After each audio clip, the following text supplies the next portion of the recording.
Proses regulasi suhu tubuh itu melibatkan 3 bagian, yaitu sensor pada bagian inti dan permukaan tubuh. Pada permukaan tubuh ini terdapat 2 sensor, yaitu sensor panas dan sensor dingin. Nah, jumlah sensor panas itu lebih sedikit dibandingkan dengan jumlah sensor dingin, sehingga tubuh kita lebih sensitif terhadap perubahan suhu dingin dibandingkan dengan perubahan suhu panas. Yang kedua, yaitu integrator pada hipotalamus. Integrator pada hipotalamus ini berguna untuk memberikan instruksi, ya, apa yang akan direspon oleh tubuh selanjutnya, apa yang akan dilakukan oleh tubuh selanjutnya. Komandonya ada pada hipotalamus.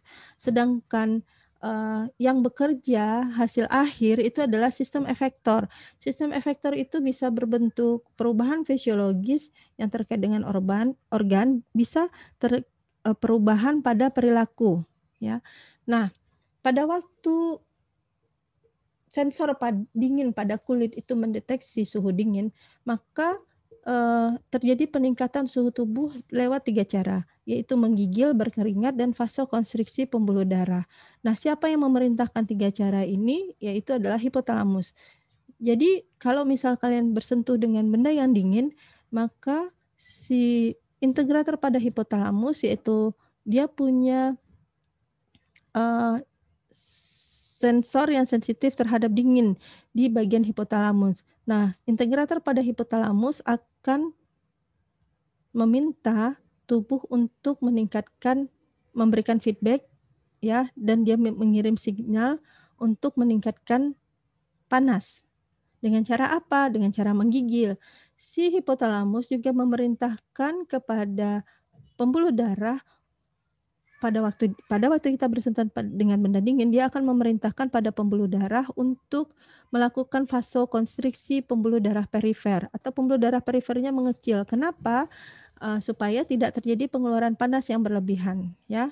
Tidak terjadi pengeluaran panas secara radiasi.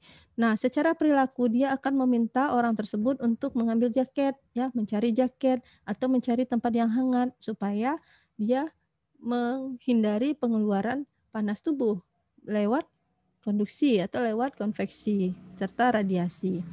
Nah, jadi sistemnya sifatnya, eee, ter cara kerjanya itu sangat terkait dari respon yang diberikan oleh sensor pada bagian inti dan pada bagian permukaan tubuh, ya.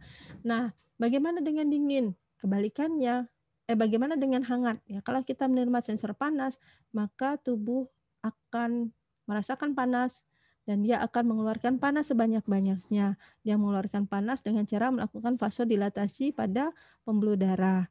Nah, sehingga pada waktu kita, eee bersentuhan dengan benda yang panas, bagian kulit kita akan memerah. Itu adalah efek dari kerja hipotalamus tersebut.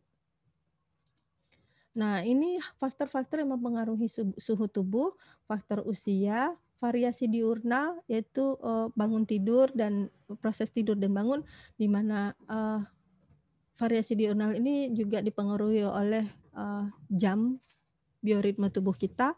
Jadi pada waktu tidur suhu kita lebih rendah dan pada waktu sore hari suhu kita lebih tinggi.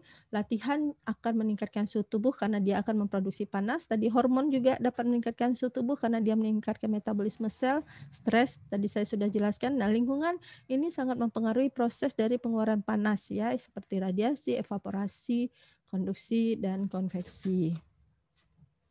Nah, ini adalah rentang tubuh normal, rentang suhu tubuh normal, ya.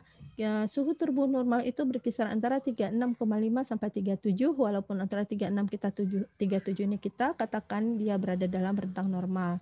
Nah, di atas 36, 37 itu kita sebut dengan kondisi demam atau pireksia, di atas 41 kita sebut dengan kondisi yang sangat panas dikenal dengan hiperpireksia. Bagaimana kalau suhunya 42? Nah, ini akan menyebabkan kematian sel, ya, dan akan menyebabkan kematian pada orang. Demikian pula halnya kalau suhu kita terlalu dingin di bawah 36, di bawah 34 itu akan menyebabkan kematian pada pasien.